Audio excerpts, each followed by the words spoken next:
Good morning, everybody, and welcome into Coffee Break presented by Bath Fitter. Happy Tuesday, DMAC. How are you, my friend? Rachel, it's great to see you. You look wonderful in that light Thank you. orangey sort of your favorite color. It is my favorite color. I'm feeling very springish today as we're going to see like 83 degrees here in the Mile High City, so I'm very Yeah, excited. I'm pumped up. what a day! Absolutely gorgeous. So, man, it happens quick around here, doesn't it? It does, although there's still snow in the forecast for next week, so spring in Is Colorado, there that's for really? sure. Yeah. Really? I'm pretty sure. I think it's Wow. Saturday. Let me pull it up right now. We might as well check. Just give everybody the weather intake that they never asked for. It's only rain now, actually. Rain on Friday, 56 degrees. I'll take that over snow any Rain day. this Friday? This Friday. This Friday. Okay. All right. Uh, I don't even know why I care. It doesn't even matter. It's fine. you're gonna live through it regardless. Yeah, it doesn't it's an interesting week this week in the sports landscape. It Rockies is. got a nice win last night over Nolan Arenado, the villain. And then unfortunately for the Avs, the Stars won and the Wild won. So the Avs didn't catch any breaks leading up to break out your popcorn, Rachel. Gargantuan game tonight at Ball Arena. I know. I'm looking forward to it for sure. But I do want to talk to you because your tweet, it made me laugh last night. I know the Rockies stink, but how about that win over Nolan? You'll love to see it, DMAC. I thought it was great. I mean, the Cardinals are really struggling out of the gate this year. And, a lot of the Rockies' young guns were very productive last night. And Nolan was an 0 for 4 and was more or less useless offensively. And, Yep. I saw, I think James Marilat tweet out 0 for 4. Nolan, does he think this is the playoffs? Bada bing, bada boom. So, yeah, no, nice win for the Rockies. We'll take it, right? We'll take it. Absolutely. It's kind of shocking, actually. And again, if you go and look at the comments on those tweets, they make me laugh because so many people don't understand the inside joke of it. I personally am loving it. I see other people like tweeting the coffee cup. So I think it's really funny. I definitely want you to keep it up, though, because I'm not going to lie. As I somebody think who, I'm not the biggest Rockies fan. Everybody knows that. I'm getting into it. But it keeps me updated with what's going on, DMAC. I think the key is for me never to respond to anything else underneath the comments. Never. And like we all know, if you throw a coffee cup emoji, you get the joke. Yep. So we kind of know who's in the club and who's not in the club on that one.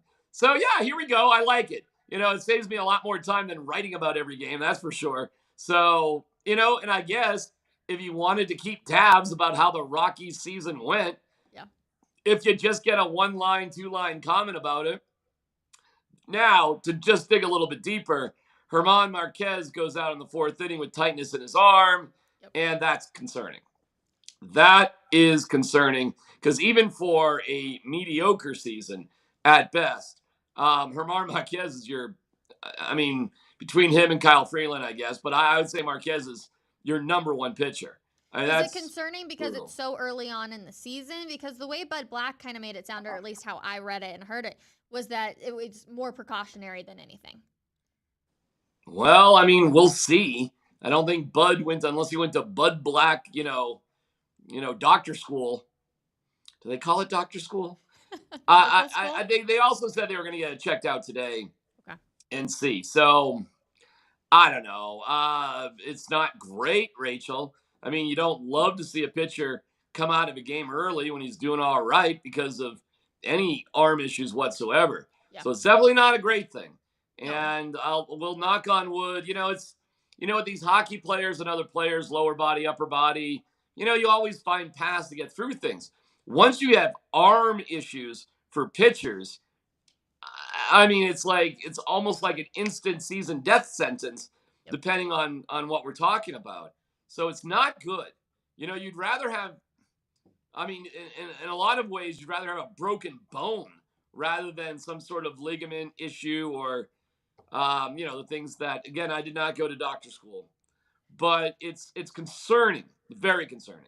I love that you keep calling it doctor school. You're just talking about medical school. Well, I didn't go to doctor school. I don't know if you can tell. I did not quite make doctor school. Yeah, I could definitely tell with that one. Okay, well we'll see what ends up happening there, and definitely keep an eye on it for sure over there with the Rockies. Draymond Jones, the Broncos are living rent free in his head. DMAC, my goodness. He's just continuing to talk about him, and he was like, "Well, I should have just been a part of the Russell Wilson trade." Now I get it from Draymond's perspective, of like, "Hey, I thought you were going to keep me long term. I was a part of the trade. You guys said no, we want to keep him. So I figured, hey, you wanted me in Denver here for a long time. That ends up not being true." What was your biggest takeaway from what he had said about, hey, I should have just been included with the Russell Wilson trade last year? Well, I think a lot of younger players just don't understand the business of football.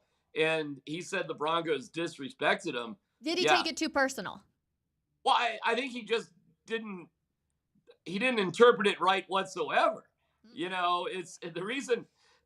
So, Draymond, my man, the reason you weren't part of the Russell Wilson deal was because they wanted to keep you long term initially.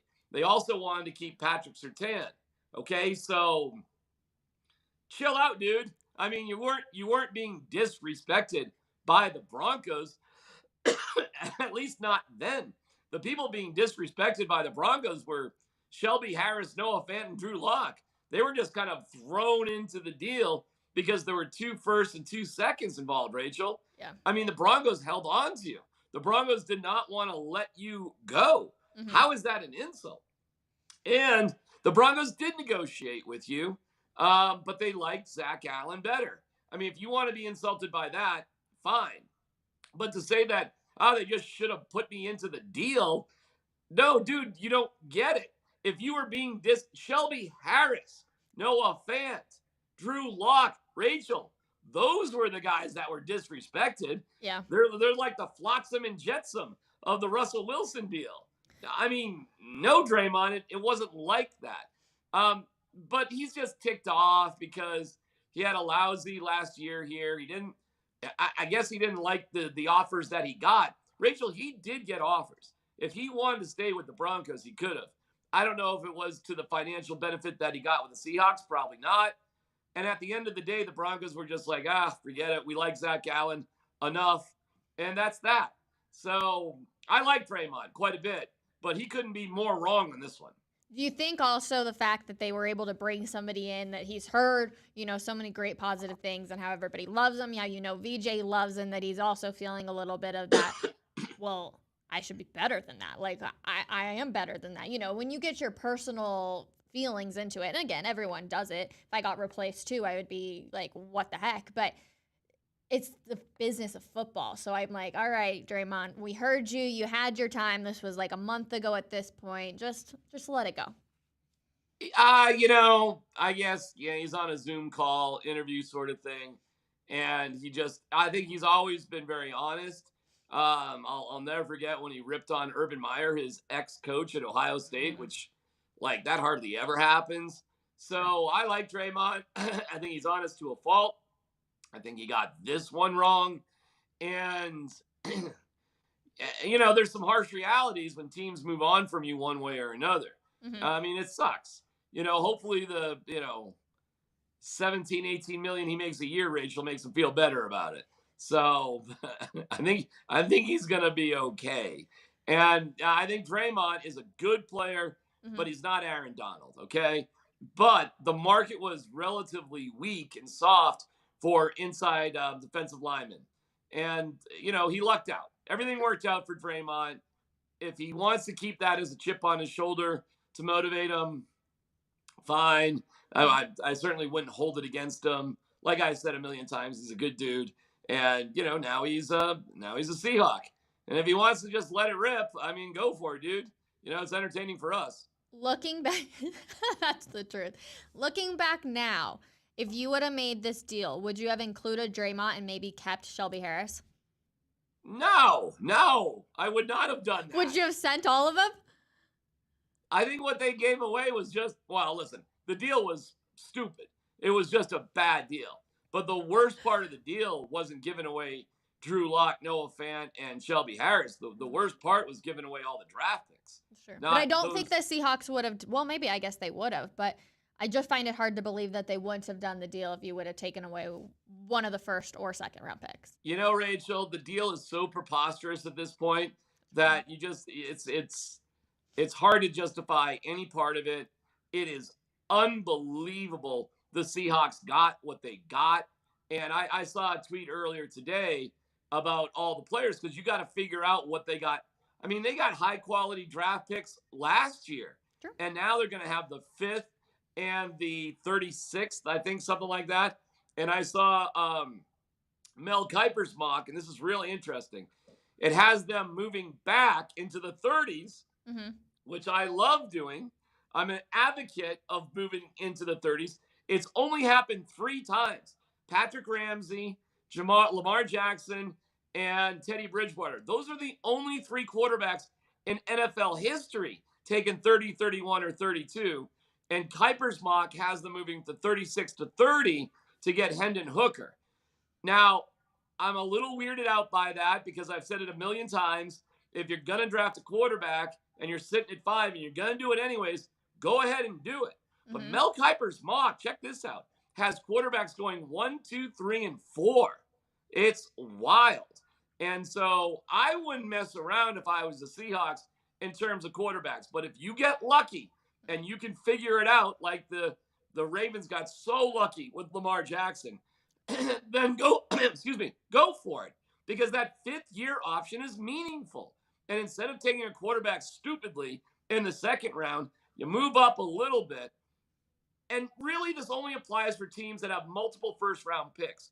For a team not to have multiple picks and just take a quarterback 24, 25, you don't get more dumb than that. But if the Seahawks get a premier defensive player at 5 and can get Hendon Hooker at 30, that drives me nuts because the Broncos could have got Bradley Chubb at 5, which they did, and then they could have got Lamar Jackson if they moved back up. And they stupidly didn't. And I'll never let anybody forget it. Is that worse than the Josh Allen one? It's right up there. The easiest pick would to just take Josh Allen at 5.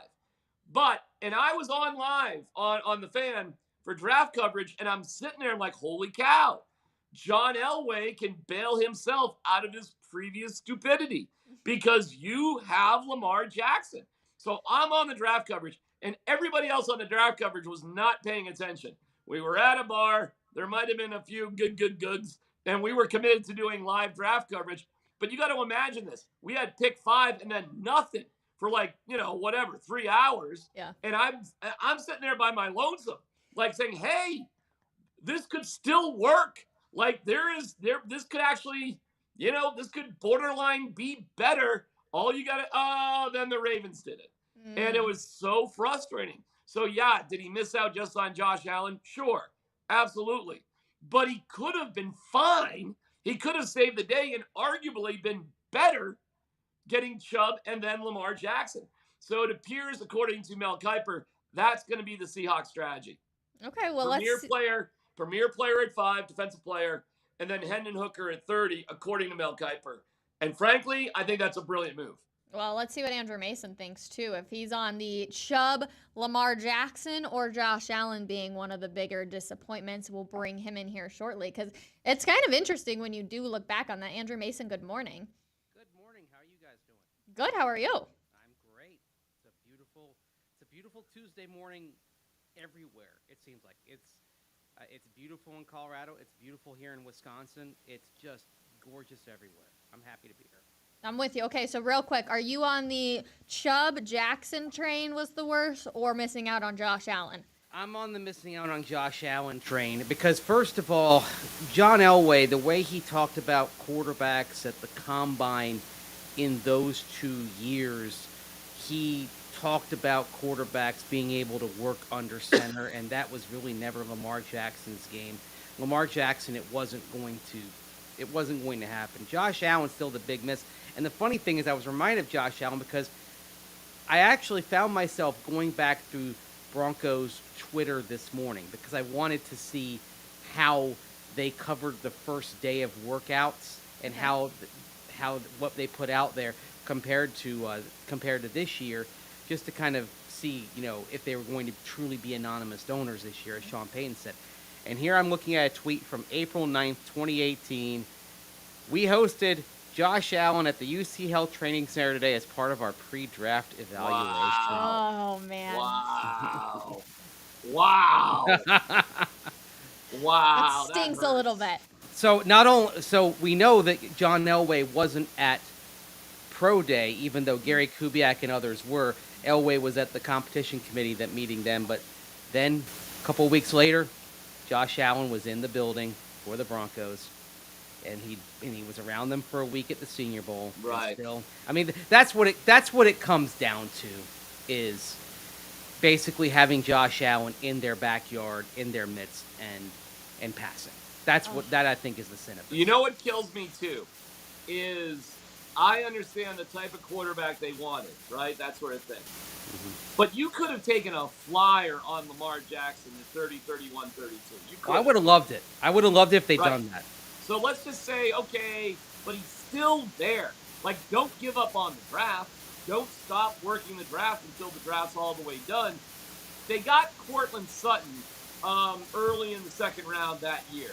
And it's like, okay, but I mean, when we look back on it, would you rather take a flyer on an unbelievably athletic quarterback or just draft a solid wide receiver? Because that's what you're going to get in the second round for the most part.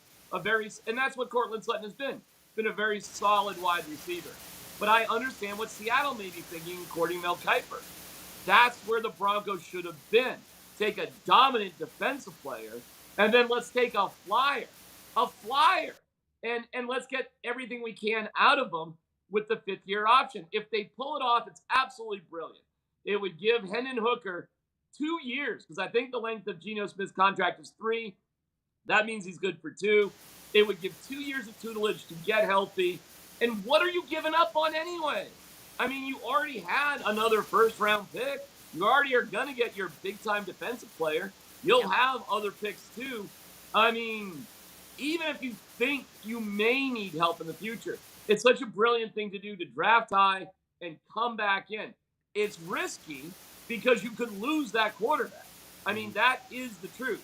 But it's a damn good plan if they can pull it off. We'll see. But, hey, Mace, Kiper's mock has quarterbacks going 1, 2, 3, and 4 this morning. Yeah, it shows you how desperate teams are, that there's a widespread belief that it's going to go 1, 2, 3, 4, and that Arizona is going to trade out. That there are suitors for that pick. The Cardinals basically have what was described on Seinfeld about 30 years ago as hand. They've got a lot of hands sitting there with that pick because they're not going to go quarterback because they're wedded to Kyler Murray. But you look at pick 1, it's Carolina after the trade, and then pick 2, Houston, then you got Indianapolis right after that. And so you've basically got 3 teams in the top 4 that have practically screamed that they're going to take quarterbacks unless there's a curveball from the Houston Texans at pick number 2. And so if you want to get one of those guys, that Arizona's sitting in the prime spot, and that's why I think they're going to end up trading the pick. The other layer on Hendon Hooker is this. In Seattle, they've got Geno Smith, and Drew Lock is a perfectly fine backup, right? Mm-hmm. They brought him back. So what they can do is they can tell Hendon Hooker, look, you're going on IR for the season, that's it. Although it wouldn't be IR, it would be non-football injury because he had the injury before the draft process started. So he'd be on the NFI list for the year, which means you sign him to the 4-year contract, but he only gets 3 years of service time. So instead of the bump on the 5th-year option, which is pretty substantial, you can just give him a restricted free agent tender for that 5th year at a first-round value, and basically you're paying about 1/3 of the cost of a 5th-year option. So, like, on so many levels, it makes sense for the Seahawks. And if they did that, and Hendon Hooker became a really good quarterback, oh no! I mean, not for Hooker. I really like Hendon Hooker. I've liked him since he started off at Virginia Tech and got run off by Justin Fuente, deciding he'd rather play other guys. But Justin Fuente gave us Paxton Lynch, so what does he know? But yeah, I mean, Yeah, he's got the tools. I'm rooting for his success. But if the Seahawks did what Mel Kiper suggests they do, it's just another turning of the dagger in the heart of Broncos country. Mace, looking at the Broncos real quick, what's the position that you feel as though they are really targeting in the draft? Tight end, and that's just kind of putting reading the tea leaves of the visits they're having. The most interesting visit that they had of the 30 they can have is Luke Musgrave out of Oregon State, because Luke Musgrave's not dropping to the third round unless there's something that we don't know about an injury or something like that that would cause his value to plummet. It's more likely that Luke Musgrave sneaks into the end of the first round. It's a great tight end class. Tight end is probably the best position in this draft in terms of quality, and I think that's a reason why the Broncos are targeting this. Also, looking at the tight end room, Manhurts is a pretty solid part of the puzzle. They bring him in as a free agent, but Greg Dulcich and Albert O, these are guys who operate in space, and they don't necessarily project as inline tight ends. The Broncos are looking for somebody who can be a complete package. Luke Musgrave is that, but by interviewing Musgrave, what it tells me is they have not closed the door on the idea of moving up, whether it is through their own draft capital, including maybe next year's capital, or a trade from the wide receiver position that could happen as the draft gets closer and teams really start zeroing in on their board and zeroing in on what they want to get out of it. And that's where I think the Broncos' phone is going to ring with some trade offers as the next few weeks progress. Can you imagine if the Broncos packaged up Judy and somebody else to get to 30, 31, 32, and selected Hendon Hooker? I'd be excited. They're not going to do it, but I'd be excited about it. I'd be tickled pink about that if that happened. Look, I've been sitting here saying if Hendon Hooker somehow dropped to the bottom of round 2, that I would trade up and get him. I would say, okay, I'd take the 2 3s, move up and get Hooker, and call it a day. That would be it. That would be my day 2 of the draft if he fell to pick 50. But I'm not opposed to going into the first round and getting Hendon Hooker. Look, you and I, we don't agree on everything, D-Mac, but you and I both agree on the notion that if you do not have the guy at quarterback, you need to do whatever it takes to take some shots to find that guy. I mean, I look at one of the mistakes of the Broncos being that after 2019, they didn't trade up in 2020 to try to get Justin Herbert, who we know that John Elway liked. We know he liked him, but Drew Lock had those 5 games and they were 4-1, and everyone's feeling good. Oh, maybe he could be the guy. Real quick, and that's a mistake. That's the problem with taking quarterbacks in the 2nd and 3rd round. It creates confusion. Are we committed to this guy or not? It becomes really wonky. Yeah. And how are you going to move away from Drew Lock once he's won 4 out of his last 5 games? Yeah. But the Broncos with Vic were clueless. I mean, they fired Rich Gangarello, and they set up this bogus competition between Lock and Teddy Bridgewater. It was stupid. Or am I getting my years wrong? Am I screwing that up? That's the following. Okay, 2020 was the year that they rode with Drew Lock as the starter, and they brought in Jeff Driscoll as the backup. You. Oh, that's the COVID year. Sorry. The COVID year. Sorry. Bracelets and the most embarrassed. Sorry. Yeah. Forgot. Yeah. I mean, how can I forget the that? Bracelets?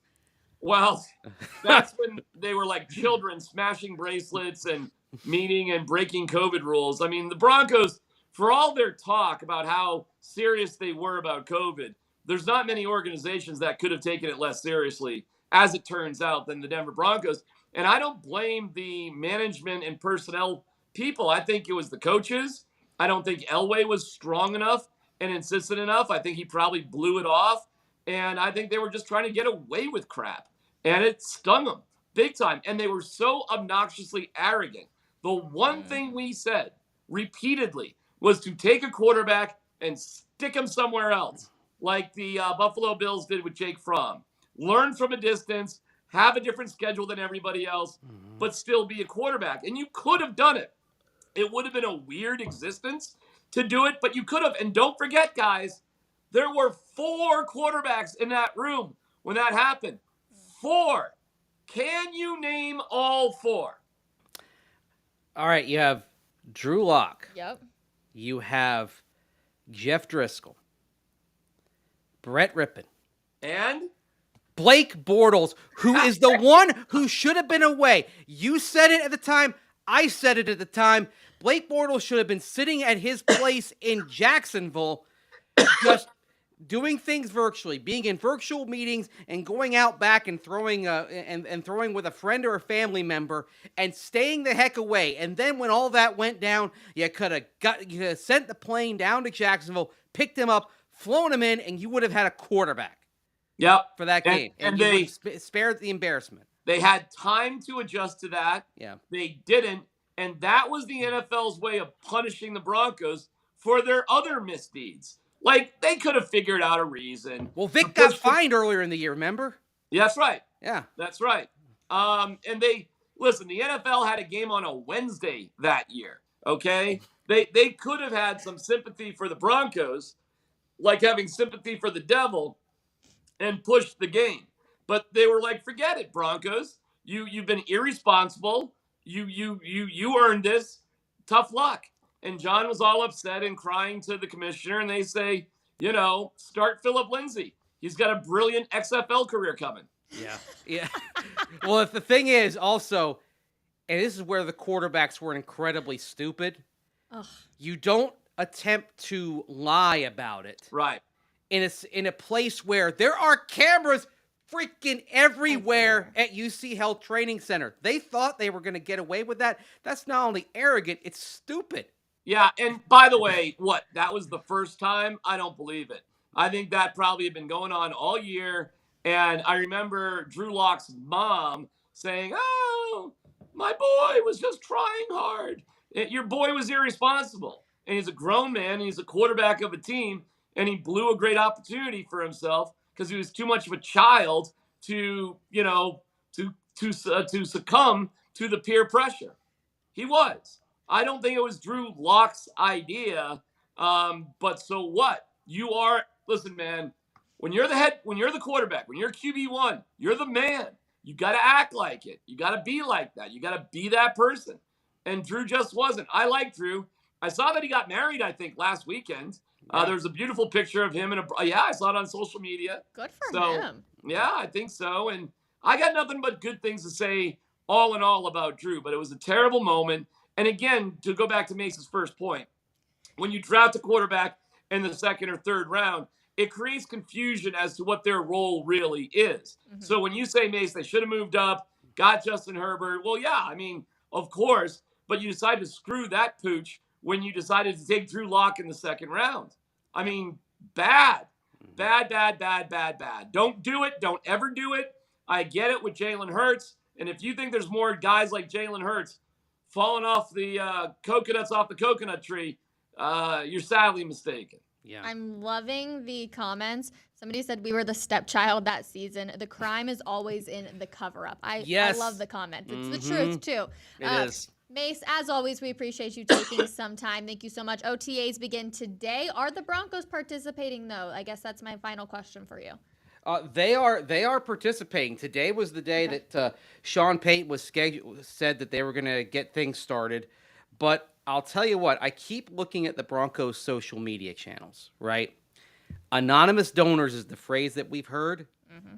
And, well, by this time in previous years, we'd seen some pictures, some videos of guys walking up, striding confidently into the Paul D. Bowlen Memorial Broncos Center at UC Health Training Center.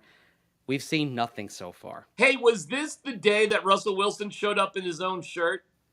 I thought that was training camp. That was training camp. That was training camp? Oh, okay. All right. Okay. Yeah. Okay. I'm already looking forward to Mace Fit Friday again for training camp. Andrew Mason, as always, appreciate your time. Thank you. Thanks, you two. Have a great day. All right, Andrew Mason, OTAs are getting underway, but tonight there's a huge game on the line for the Avalanche as they take on the Edmonton Oilers. D-Mac, I'm really looking forward to this game, and I think a lot of the NHL world, the NHL fans are also looking forward to it because people are saying, are this going to be a Western Conference Finals matchup that we're possibly going to see tonight? Maybe. And it's not like we haven't seen it before against the Oilers. That's exactly who the Avs swept to go into the Stanley Cup final. Maybe. And, boy, it comes in with a lot of firepower with Connor McDavid and his 151 points and Leon Draisaitl, who's over 100 points, McKinnon and Rantanen over 100 points, and I'm sure we'll see Georgiev back in the net. So, yeah, man, I mean, this is really exciting. Mm-hmm. And with a little help, if Las Vegas has to lose, one of their last 2 games, and the Avs would have to win their last 3. But if that happens, Rachel, your Colorado Avalanche will be first in the Western Conference. If Vegas loses 1 and the Avs win all 3, however, let me tell you, it's not going to be an easy road. So I don't know if you caught it last night, but Nashville played Calgary, and this was an amazing game. It was a playoff game. Nashville is hanging on by a thread, and so is Calgary. So this was an elimination game last night, and it was tied 2-2, and Calgary was dominating, and it was up in Calgary, okay? So they go to the overtime, and in the overtime, Calgary is dominating. Don't forget who's on their team, Nazem Kadri, right? They are dominating, but they can't get the goal. They go into a shootout. Calgary scores on their first of 3 attempts. Kadri is taking the second shot. He doesn't collect it. Nashville goes into their third and final shooter with their season on the line. This cat has got to score or bye-bye Predators. He scores. So we go to extra shooters in the shootout. The first guy for Calgary gets denied, and then the fourth shooter for Nashville buries the puck, eliminates the Flames, and keeps the Predator season alive. It was that dramatic, and they did all of that on the road. How about that? So Kadri is out. Kadri is out of the playoffs with the Calgary Flames. Wow. That's insane. The other portion of that we have to talk about is, of course, the Predators will play the Avalanche in their final game of the season. Let me get to that. So the 2 teams that are still kind of battling it out are Winnipeg and Nashville for the lowest level playoff spot. Yeah. Well, look who the Avalanche have to play on Thursday, Winnipeg, and then the Watergate game in Nashville on Friday against the Predators. Yeah. And then they have to play Edmonton. So you want to talk about a tough path, Rachel, for the Avalanche to win their last 3 games.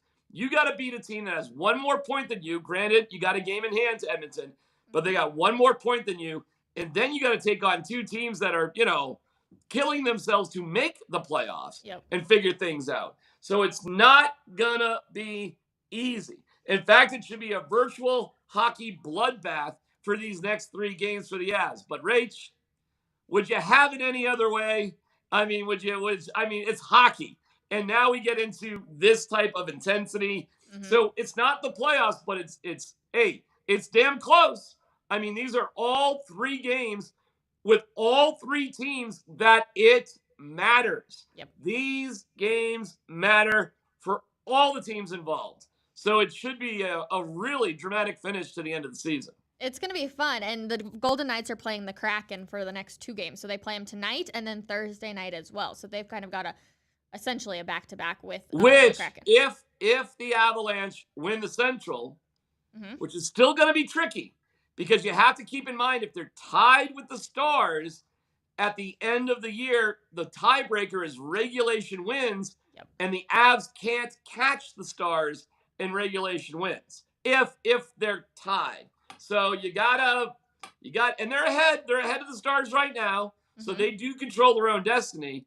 But very, very likely the Avalanche may be playing the Kraken. And if that is the case, Rachel, this is really good news. If the Avalanche can win the Central and play the Kraken, they avoid Minnesota and Dallas in the playoffs. They do. So let's go. Let's go Avs. Can't be complacent. Go for it. Fight for it. A little different than it was last year. I saw this stat actually on Twitter or last night, excuse me. On January 17th, the Avs were 10th in the West. Now they're 3 points back of first with a game in hand. Are they the team to beat again in the Western Conference? Definitely. I would be terrified if I was any other team playing the Avalanche. And we are going to get a full-out battle tonight. Nobody's going to be holding back against the Oilers tonight. Nobody. And, we'll see who's getting healthy and who can play and who can't play. And I don't know that. In fact, maybe on the back end, they're doing their skate right now. So, like, Cale Makar, where's he at? I mean, some of that news will probably be coming out here within the hour. True. So we'll find out. We'll find out relatively shortly. See if there's anything popping up. But, I mean, he is in a red non-contact sweater. Well, then he won't be playing tonight for sure. He's out on the ice, which is good. But if he's in a red sweater, there's no way he's playing tonight. And Bo Byram and Arturi Lehkonen are skating at morning skate as well. So, what do we know? A color of their sweaters? I do not believe they are in a non-contact sweater. So I think they are. That's interesting. Yep. That's interesting. Okay. All right. Injury update. We talked a little bit about it yesterday, though, D-Mac. Really, scale 1 to 10, what's your concern level with Makar? Because it continues to rise for me the more and more I sit down and think about it. Well, at least he's back on the ice. True. My guess is he will not play in these final 3 games. And they will just, it's Tuesday, Tuesday, Wednesday, Thursday. I mean, they do have 3 games in 4 days. He's not going to play tonight, obviously. Mm-hmm. I mean, listen, these games are important. They're a big deal. Sure. But it's not like the Avalanche are afraid of playing on the road. They're a better road team than a home team. If you've got any doubts about Makar, he's so valuable, no, I wouldn't play him. I don't think they're going to let off the gas with those who are playing. I mean, they're not going to ease back. But when you're dealing with injuries and recovery, you got to be relatively smart about it. I mean, you're in the playoffs. You're fine no matter what. Yeah. It'd be great to have them for these last 3 games, but they don't have to be desperate. If it was like, Nashville or the Jets or another team right on the, border of being in the playoffs, Rachel, yeah, he probably would have to play.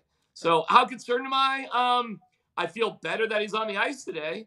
Sure. So I guess I think I'm okay, and I'll just assume he'll be ready for the playoffs. That will start right away. Never mind this big pause that the Nuggets have. The playoffs will start right away next week. Yep. Isn't that crazy? Sunday we have a crazy. Nuggets game. NHL playoffs start the week, next week, like you said. It is here. It's going to be such an exciting time. Of course, we will keep you updated here on Coffee Break every single day. Come get reaction with us. And then also on denversports.com. That team does an incredible job of having everything you need to know. If there's going to be Makar news, it's going to be denversports.com for sure. Let's talk about the Nuggets, though, because obviously they're off. They're not doing the play-in tournament. However, the Lakers and Timberwolves will be in the play-in tournament tonight. That starts up. Who are you hoping to see win this game? Are you going more Timberwolves, or do you want the Nuggets to be able to face the Lakers? No. I'm sorry. I want the Lakers to win. No. I don't want to. The Lakers have been hot. They've got the Wolves. I want the Lakers to win. I want them to be the 7th seed. Okay. And I'd be fine if the Wolves, who are completely melting down, can kind of somehow stumble to that 8th seed. Are you kidding me? The Nuggets I guess the best scenario, and I'm not great with these playoff play-in things, but jeez. So maybe Jay can help us out. If the Wolves lose tonight, I think if they win the next game, they're the 8th seed. I think that's how it works. Correct. Am I right about that? Yes. Now you have me double questioning it, though. All right. So because the Wolves and the Lakers are 7 and 8 right now. Yes. I think, right? Yep. So the loser of this game gets to play again against the winner of the 9 and 10. Yep. And whoever wins that, I think I got it. Yep. So I'm anti-Wolves tonight, and then I'm fine for them to win the next night. Rachel, they're a mess. Yeah. That team is a freaking mess, and facing them in the first round would probably be a sweep for the Nuggets. How funny would the matchup be with the Nuggets? Oh, Jake, real quick. Just confirming. So if the Lakers win, they'll play Memphis. If Minnesota loses and then beats the winner of Pelicans Thunder, the Nuggets will play Minnesota. Because the Pelicans are playing the Thunder at home, the two most likely playoff opponents right now for the Nuggets in the first round are Minnesota and New Orleans. Okay. Well, I will take Minnesota rather than New Orleans. And there's a juicy side note to that, too, because that's where Tim Conley, the Nuggets' old GM, went as well. I was just about to say that. I'll go for that and train wreck that is the Wolves right now. Hard to do, Oklahoma City and New Orleans, they're good teams too. But either way, why bother with the Lakers? I'd much rather see them battle Memphis. Have fun, fellas. And I'm not afraid of the Lakers, but I'm pro Nuggets, and I think it would be an easier path against Minnesota, New Orleans, or Oklahoma City. And I'll take Minnesota first. Yep. I love that matchup, especially with the Tim Connolly T drama sitting there as well. The Nuggets have released their playoff mantra. Last year, the Avs had find a way. Loved it. It fit in perfectly. And this year, it is bring it in for the Nuggets. How do you feel about that, T-Mac? Terrible. It's a lousy slogan. Bring it in means like we're having a timeout. Bring it in. I think of it as like bring it on, like the cheerleading movie. That's what first popped into my head. I don't even get it. Bring it in is like, hey, bring it in. Well, I guess bring it in, team on 3, family on 3, bring it in. All right. I'm talking it out a little bit. I don't love it. I love the video. I love the hype video. So good. I thought that was awesome. I loved hearing Katie Wingy's voice in it. I loved I guess we do a lot of dunks. When you watch that, there's a lot of dunking going on here. True. So no, I was a fan of the hype video. Bring it in. I don't know. I don't even know what their slogan was last year. Try to win one. Was that the slogan? Well, they accomplished that. Mission accomplished. We won one. No, bring it in sounds stupid to me. Rachel, what do you think? I'm with you. Again, I immediately go to the Bring It On, like the cheerleading movie, which I will say, great movie, but it doesn't get me hyped. I don't know, Find a Way just fit so perfectly last year for the Avs. You all wrote it. I can't imagine people using Bring It In. Seriously, did the Nuggets have a slogan for last year? I don't remember. They had to have. Relentless was it last year? Jake just Relentless? Relentless. And this year it's Bring It In. All right, I don't know. Find a Way was kind of cool. Back in the day, Mission 16W was awesome. Yep. There was something really cool to that. I don't really remember these slogans. They don't mean that much to me. I Bring It In. So we're gonna see Bring It In all over the place. Yeah. Bring it in. I don't know, man. Is it just, hey, man, is it like Mike and Mark? Is it just me? Or is that Bring It In? It's like what my wife says when we go grocery shopping. Bring it in. I went shopping, go grab the bags. Rightfully so. Rightfully so, amen. Do you actually do bring them in for the car? Does she do all the shopping? I am more than happy to bring them in. We have, Rachel, in our 30-plus years together, we have figured out we are bad team shoppers. Okay.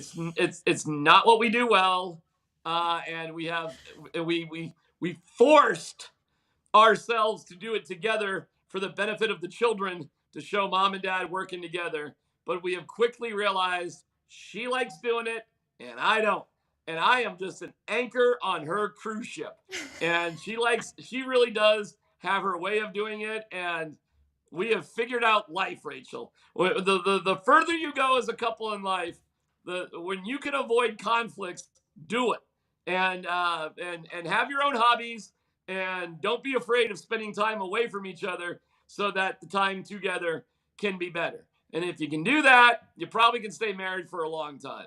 Well, see, my boyfriend and I have realized neither one of us likes to grocery shop, so we just do the King Soopers pickup. Yeah, well, there's nothing wrong with that. I mean, that's It's the most brilliant thing hey, I get it. But see, and I've done that many times. Yep. But I'm not joking. My wife really does like going up and down the aisles. She does. I like it too. My problem is I'm always like, oh, we should just get this. And then I start pulling things. And then our grocery bill is like $250 for the week. And I'm like, did I really need all of this? Did I need 2 packages of zebra cakes because it was 2 for $5? No, I didn't. But I'm going to buy them anyway. Hey, and my wife likes going to Sam's Club, and there's Oh. only 2 of us. Why would you ever go to Sam's Club if there's only 2 people in the house? I'm a Costco girl right here, and there's only 2 of us in our house. But we love it. I think it's just, oh, wow, look at how many mattresses there are. Oh, filing cabinets. Aren't they interesting? A trampoline? Sure, I could use one even though it won't fit in the back of my yard. Absolutely. Do I need the giant thing of guacamole that's $10 and it's probably going to go bad after a week? Absolutely, I need it. Wow, 9 different furniture setups for the outdoor patio. Huh. Yeah, I mean, But first of all, the fact that you're a Sam's Club person, Costco, my friend. Costco gives you... Rachel, I'm nothing. I'm Okay, 0 fair. person. Fair I have been tortured going up and down every single aisle to get like 6 things. Fair enough. I mean, no, like, honey, if I need socks and underwear, I'll run out and get some on my own. You know, Amazon. I mean, do you need some pants? Do you need some socks? Do you I need don't a even shirt? go to the mall anymore because Amazon runs my life, okay? I get it. It does. Online shopping clearly just Rachel, runs my life. as soon as there's some sort of website, we just found this out that you could order like alcohol and the food delivery. Yeah, I know. What? Yeah. So we may never leave the house again. COVID, that's what that did to us. Yeah, it's fizzly or bubbly or I don't know what it is. Nuts. I make it sound like we're some sort of crazy drinkers, which we're definitely not. Only coffee drinkers. You're a crazy coffee We drinker. are big coffee drinkers, yes. Amen yes. to that. Did you see the video? And I hope everybody else has too. If not, you should definitely go check it out. Of Coach Prime meeting Ralphie for the first time. The video we have all been waiting for. We've known Coach Prime was a little nervous to meet Ralphie. I think she's adorable. I love her. I love the tradition, which we're going to get into that in just a second. But have you seen the video, D-Mac? Yeah, I think it's great. First of all, let me start there. I thought the whole video was awesome. Yeah. I don't know what he's so afraid of. Me either. Thank you. I'm so glad because I'm like, she looks so cute, and obviously she could kill me if she wanted to, but she's so cute and tame. Ralphie is not going to kill you. Ralphie has not been raised as a killer wild buffalo. Exactly. Ralphie has been raised to run around Folsom Field for a while before being basically, put out, because sometimes when they get too adult, they become too rambunctious. No, Ralphie is about as benign and mellow of a buffalo as you could possibly get. Hey, I don't know if it's really an actor if he was really afraid of Ralphie, but I thought it was an awesome point of view when he's in the trailer and Ralphie's running into the trailer. Mm-hmm. That was super cool. I never knew what really happened or what it looked like. Who doesn't love Ralphie? Even a CSU Ram must love Ralphie. Come on now. I do. I'm not going to lie. This is kind of gross, but it's still like cute. She's like licking her nose. I'm like, you're just so cute, Ralphie. Like, I want to pet you. I actually would love to do like the running. I would be way too slow, I guarantee for it. Now, maybe back in my swimmer days, I would have been great. I would love to do that. But where does that rank on like your top entrances in college football? Because Ralphie? to me, it's top 3 for sure. I can't name anything better. I mean, a live buffalo running around the field. Right? What's better? I know. What I don't know. What is better in college football? I truthfully, I don't know if there is anything. Like, I always feel slightly bad about Cam the Ram because, listen, if you had a real ram, like a real ram, that would be pretty extraordinary. But I get it. You can't because it would be too dangerous or whatever. So Cam is always like a little baby ram.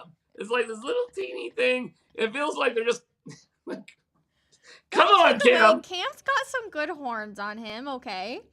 Cam is okay. I mean, to me, it's like they're getting very close to picking Cam up and carrying him out on the field.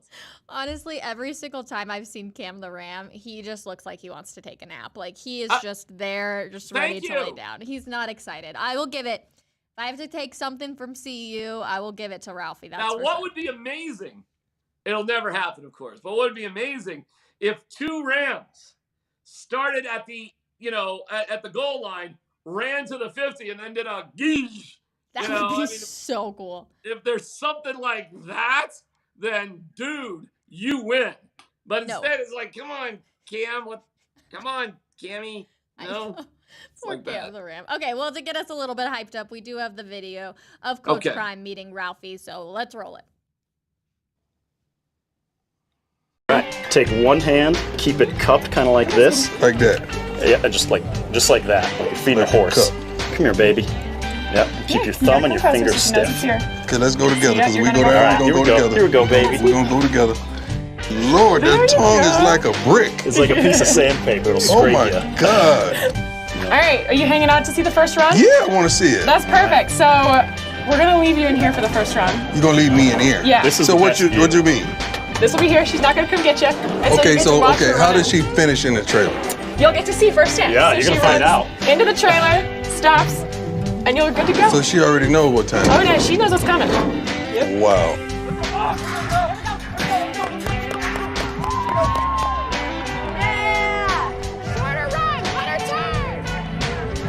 Oh no! Oh, we supposed to stay here while the thing is coming? Yep. I'll just have you step back a step. Oh, She's gonna we stop definitely right there. step. Yep. Oh no! I'm not standing here while this thing is coming at me full speed. Oh no! No! Oh no! No!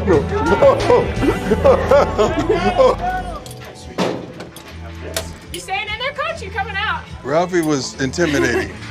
Nice to meet you, Coach. That was intimidating. She's coming. Coach Prime says Ralphie was intimidating. Well, you know what? I hope the Buffs are intimidating this season and follow in her lead. I love Ralphie. Team Ralphie all the way over here. Yeah, Ralphie's great. And Ralphie was just a little baby Buffalo last, and boy, woo. All right, Ralphie, we're looking like a real Buffalo now for Prime. So we're getting Prime Ralphie in prime time. So let's I'm go. actually excited And by the way, Rachel, unbelievably, there's another portal that's opening on Saturday. So you may see another wave starting this weekend of players coming to see you. Good news for them, probably bad news for 10 or 15 other dudes on the team. Prime was not shy, saying there's going to be a bunch of different guys here in the fall. First of all, you'll have recruits that will just be entering, but you'll also have transfers, a lot more transfers. So we'll see how it goes. How many games are you giving the Buffs this fall for wins? Well, I think I 6 will get you into a bowl, right? Yep. And but I'm not gonna pretend that I'm smart enough to be able to break down all the college teams and what's going on.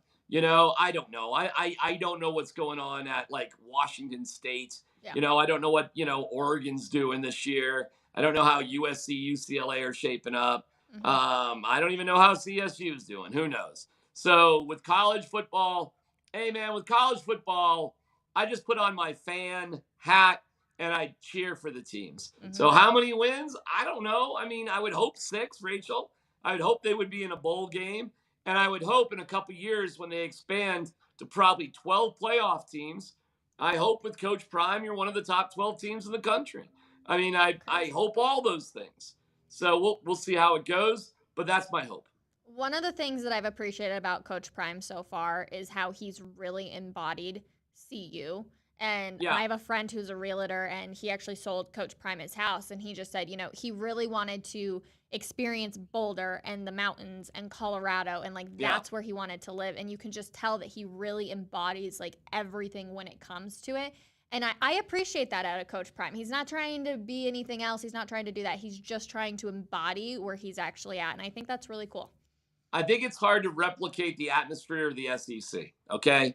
I do. 100%. But aside from SEC schools, and maybe the Big Ten too, because they play in these ginormous sort of facilities, Michigan, Ohio State, But aside from that, what does CU not have? that everybody else has. Yeah. You know, and I mean, the facilities are extraordinary.